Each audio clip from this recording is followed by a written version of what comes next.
Jose মরিনিওকে সাধারণত অনেক defensive minded coach হিসাবে বলা হয়ে থাকে। কিন্তু এর আগে উনি যে সকল ক্লাবে কোচিং করিয়েছেন, সে সকল ক্লাবের খেলা যদি পর্যবেক্ষণ করে থাকি, তাহলে আমরা বুঝবো যে তাকে হয়তোবা সেই লেভেলের অ্যাটাকিং মাইন্ডেড কোচ বলা যায় না, কিন্তু তাই বলে তাকে একদম কমপ্লিটলি ডিফেন্সিভ কোচও কিন্তু বলা যায় না। কখনো কখনো তার টিমে আমরা এমন এমন খেলোয়াড়কেও দেখেছি যারা কিনা তাদের অ্যাটাকিং ইনস্টিংক্টগুলোকে খুব ভালো মতো দেখাতে পারতেন। আপনি ক্রিস্টিয়ানো রোনালদোর কথাই দেখুন, বা আপনি মেসুট ওজিলের কথাই দেখুন, যখন তারা রিয়াল মাদ্রিদে ছিলেন একসাথে। Then again when we talk about Inter Milan, we see Wesley Sneijder was a fantastic attacking midfielder, যাকে কিনা ওই ফ্রিডমটা দিয়েছিলেন জোসে মরিনিও। এই ফ্রিডম দেওয়ার ব্যাপারটা যে শুধু আক্রমণাত্মক খেলোয়াড়দের ক্ষেত্রেই জোসে মরিনিও দিয়েছিলেন, ব্যাপারটা কিন্তু সেরকম নয়। মরিনিওর কিছু কিছু দলে আমরা কিন্তু দেখেছি যে তার কাছে যদি একটা ডিপ লাইন প্লেমেকার বা পাসিং মিডফিল্ডার থাকতো, তাহলেও কিন্তু তাকে জোসে মরিনিও ভালো মতো ইউজ করেছেন। আপনি রিয়াল মাদ্রিদের কথাই দেখুন। রিয়াল মাদ্রিদে মরিনিওর আন্ডারে একটা দুর্দান্ত মিডফিল্ডার ছিলেন, ডিপ লাইন প্লেমেকার, যিনি কিনা বর্তমানে রিয়াল মাদ্রিদেরই coach. I am talking about Xabi Alonso. Alonso was a fantastic deep line playmaker. আবার ইন্টার মিলানে যখন জোসে মরিনিও ছিলেন, ওই ডিপ লাইন প্লেমেকিং এর কাজটা কখনো কখনো করে দিতেন হাভিয়ার জানেত্তি বা থিয়াগো মোত্তার মতো মিডফিল্ডাররা। হয়তোবা শাবি আলোনসো মতো তো জোস ভাবে করতে পারতেন না, বাট তাও কখনো কখনো করে দিতেন কাজ চালানোর মতো। তারপর আমরা যদি চেলসির কথা বলি, মরিনো যখন প্রথম দফায় কোচ ছিলেন, তখন চেলসি তেমন কোনো ওই রকম ডিপ লাইন প্লেমেকার কিন্তু ছিল না। কিন্তু সেকেন্ড টাইম যখন জোসে মরিনো চেলসির কোচ হয়ে আসলেন, তখন আমরা দেখলাম যে হি হ্যাড সেস্ক ফ্যাব্রিগাসকে তখন তিনি দুর্দান্তভাবে ডিপ লাইন প্লেমেকারের ভূমিকায় খেলিয়েছিলেন। সো এরকমই জোসে মরিনোর কাছে যখন কোনো পাসিং মিডফিল্ডার থাকে, এই পর্তুগিজ কোচ কিন্তু তাদেরকে মোটামুটিভাবে ইউটিলাইজ করতে পারেন। এখন সেই এক্সাম্পলটাই আমরা দেখছি বেনফিকার হয়ে। আপনারা সবাই জানেন যে এই পর্তুগিজ কোচ সারা দুনিয়া ঘুরে অবশেষে আবারও তার আতুর ঘরে ফিরেছেন, আবারও নিজের দেশ পর্তুগালের বিখ্যাত ক্লাব বেনফিকার কোচ হয়ে ফিরেছেন। সেখানে তিনি পেয়েছেন দুর্দান্ত একজন ডিপ লাইন প্লেমেকার, এবং আর্জেন্টাইন সাপোর্টাররা শুনে অনেক বেশি খুশি হবেন, সেই ডিপ লাইন প্লেমেকারটা কিন্তু আর্জেন্টাইনি। I am talking about Enzo বার্নেচেয়া।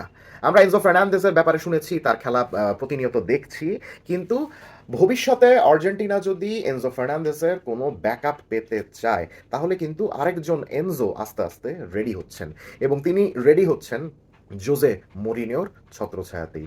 এবং শুরুতে ডিপ লাইন প্লেমেকারের ডিসকাশনটা করলাম এই কারণেই, because Enzo Barrenechea has been playing as a good deep line playmaker at Benfica. ওই দিন চ্যাম্পিয়ন্স লিগে নাপোলির এগেনস্টে জোসে মরিনিওর বেনফিকা মাঠে নেমেছিল 4-2-3-1 ফরমেশনে। এনজো বারেনেচেয়া যেভাবে পেছন থেকে খেলা কন্ডাক্ট করছিলেন, পেছন থেকে পাস দিচ্ছিলেন, সফল পাস দিচ্ছিলেন, লং বলস দিচ্ছিলেন, এবং তার লং বলসের মাধ্যমে যেভাবে খেলার প্যাটার্ন চেঞ্জ হচ্ছিল, আক্রমণের গতিধারা বদলে যাচ্ছিল, সেই জিনিসটা দুর্দান্ত লেগেছে। এবং এই দুর্দান্ত পারফরমেন্সের কারণেই কিন্তু ইটালিয়ান সেরিয়া চ্যাম্পিয়ন নাপোলির এগেনস্টে বেনফিকা নিজেদের মাঠে 2-0 বলে দুর্দান্তভাবে জিতেছে। এবং এই টোটাল জয়ের পেছনে মূল কারিগর ছিলেন আর্জেন্টাইন মিডফিল্ডার এনজো বারেনেচেয়া। আপনারা জানেন আর্জেন্টিনার জাতীয় দলে এনজো ফার্নান্দেজও কিন্তু এরকম মোটামুটি ডিপ লাইন প্লেমেকিং এই ধরনের পজিশনে কিন্তু খেলে থাকেন। আর্জেন্টিনা যখন 4-3-3 ফরমেশনে খেলে, তিনজন মিডফিল্ডার যখন থাকে, আপনারা জানেন এনজো খেলেন একটু পেছনে, সামনে বাম দিকে থাকেন অ্যালেক্সিস ম্যাকঅ্যালিস্টার, এবং ডান দিকে আর একটু সামনে থাকেন রদ্রিগো ডি পল। পেছন থেকে ফার্স্ট ফেজে পাসিং এর যে ভূমিকাটা, প্লেমেকিং এর যে দায়িত্বটা, সেই দায়িত্ব কিন্তু এনজো ফার্নান্দেসই পালন করে থাকেন। আমরা বেনফিকাতে এই সিজনে এনজো বার্নেচেয়াকে ওই ধরনের ভূমিকাতেই কিন্তু দেখছি। মজার ব্যাপার হলো তিনি বেসিক্যালি ছিলেন ইউভেন্তুসের মিডফিল্ডার। আপনারা সবাই জানেন গত কয়েক বছরে ইউভেন্টাস ট্রান্সফারের দিক থেকে একের পর এক ব্লান্ডার করে যাচ্ছে in terms of not recognising the talents that they have in their academy. এবং সেই সকল খেলোয়াড়রা যখন অন্যান্য ক্লাবে চলে যায়, তখন মনে হয় যে এই খেলোয়াড়গুলো এক একটা কি দুর্দান্ত ছিল। যেমন ধরেন রিয়াল মাদ্রিদের দিন হয়সন, বা এস রোমার ম্যাথিয়াস সোলা, এরকম আরও অনেক খেলোয়াড় কিন্তু রয়েছেন যাদেরকে ইউভেন্টাস আগে আগে বিক্রি করে দিয়ে পরে এখন পস্তাচ্ছে। সো ওই লাইনেই এনজো বারেনেচে আস্তে আস্তে এগোচ্ছেন বলেই মনে হচ্ছে। ইউভেন্টাসে খেলতেন, ইউভেন্টাস তাকে সেভাবে দাম দেয়নি, তারপরে অ্যাস্টন ভিলাতে তাকে বিক্রি করে দেওয়া হলো, অ্যাস্টন ভিলাও তাকে কিন্তু দাম দেয়নি। মাঝখানে এক সিজন ধারে খেলেছেন স্প্যানিশ লালিগার ক্লাব ভ্যালেন্সিয়াতেও, সেখানেই কিন্তু মোটামুটি দেখিয়ে দিয়েছিলেন যে ডিপ লাইন প্লেমেকার হিসাবে তার পটেনশিয়াল কতটুকু, তার সামর্থ্য কতটুকু। অ্যান্ড সেই পটেনশিয়াল সম্পন্ন খেলোয়াড়টাকে এখন কিন্তু জোসে মরিনিও নিজের মতো করে গড়ে নিচ্ছেন। নাপোলির এগেনস্টে নিজের পছন্দের 4-2-3-1 ফরমেশনেই দলকে সাজিয়েছিলেন জোসে মরিনিও, যেখানে এই দুজন সেন্ট্রাল মিডফিল্ডারের মধ্যে বাম দিকের এসব জোনগুলোতে খেলছিলেন বার্নেচেয়া, এবং তার পাশে খেলছিলেন কলম্বিয়ার মিডফিল্ডার রিচার্ড রিওস। এখন মজার ব্যাপার হলো, যখনই বেনফিকার পায়ে বল থাকছিল, তখন সুন্দর মতো এই যে দুজন উইং ব্যাক সামনে চলে যাচ্ছিলেন এবং এভাবে জায়গা ফাঁকা করে দিচ্ছিলেন এবং দুজন যে সেন্টার ব্যাক রয়েছে দুজন সেন্টার ব্যাক এভাবে এক সাইডে চলে যাচ্ছিলেন। দুজন সেন্টার ব্যাকের মধ্যে অফকোর্স একজন আর্জেন্টিনার সেন্টার ব্যাক নিকোলাস ওটামেন্ডিও রয়েছেন। সো এই দুজন সেন্টার ব্যাক যখন এভাবে সাইডে চলে যাচ্ছেন তখন দেখেন বাম দিকে একটা জায়গা কিন্তু ফাঁকা হয়ে যাচ্ছে। সো এই জায়গাগুলো থেকে এনজো বার্নেচিয়া নেমে গিয়ে এখান থেকে লং বল এবং শর্ট পাসিং দুর্দান্তভাবে করে যাচ্ছিলেন এবং তার ওই লং বল এবং শর্ট পাসের মাধ্যমে কিন্তু আন্তোনিও কন্তের নাপোলি একদমই দিশেহারা হয়ে যাচ্ছিল। সো নাপোলি এই ম্যাচে খেলতে নেমেছিল অ্যাজ ইউজুয়াল 3-ম্যান ব্যাকলাইনে 3-4-3 ফরমেশনে। 3-4-3 ফরমেশনের মধ্যে দুজন সেন্ট্রাল মিডফিল্ডার ছিলেন, স্কট ম্যাকটমিনাই এবং এলিফ এলমাস। সো ওই দুজন সেন্ট্রাল মিডফিল্ডার যেন কম্প্যাক্ট না থাকতে পারেন এজন্যই কিন্তু বারেনেচিয়া বারবার নেমে আসছিলেন। সো অনেক সময় দেখা যাচ্ছিল যে বারেনেচিয়া নেমে আসার কারণে তাকে যে ওই দুজন সেন্ট্রাল মিডফিল্ডারের মধ্যে একজন ফলো করছিলেন তিনিও কিন্তু সরে আসছিলেন, সেটা কখনো কখনো এলমাস এবং কখনো কখনো ম্যাকটমিনাই। এখন ওই দুজন সেন্ট্রাল মিডফিল্ডারের মধ্যে একজন যদি এনজো বারেনেচিয়ার পজিশনিং দেখে সরে আসেন তাহলে কিন্তু নাপোলির মিডফিল্ডে একটা জায়গা ফাঁকা হয়ে যায়।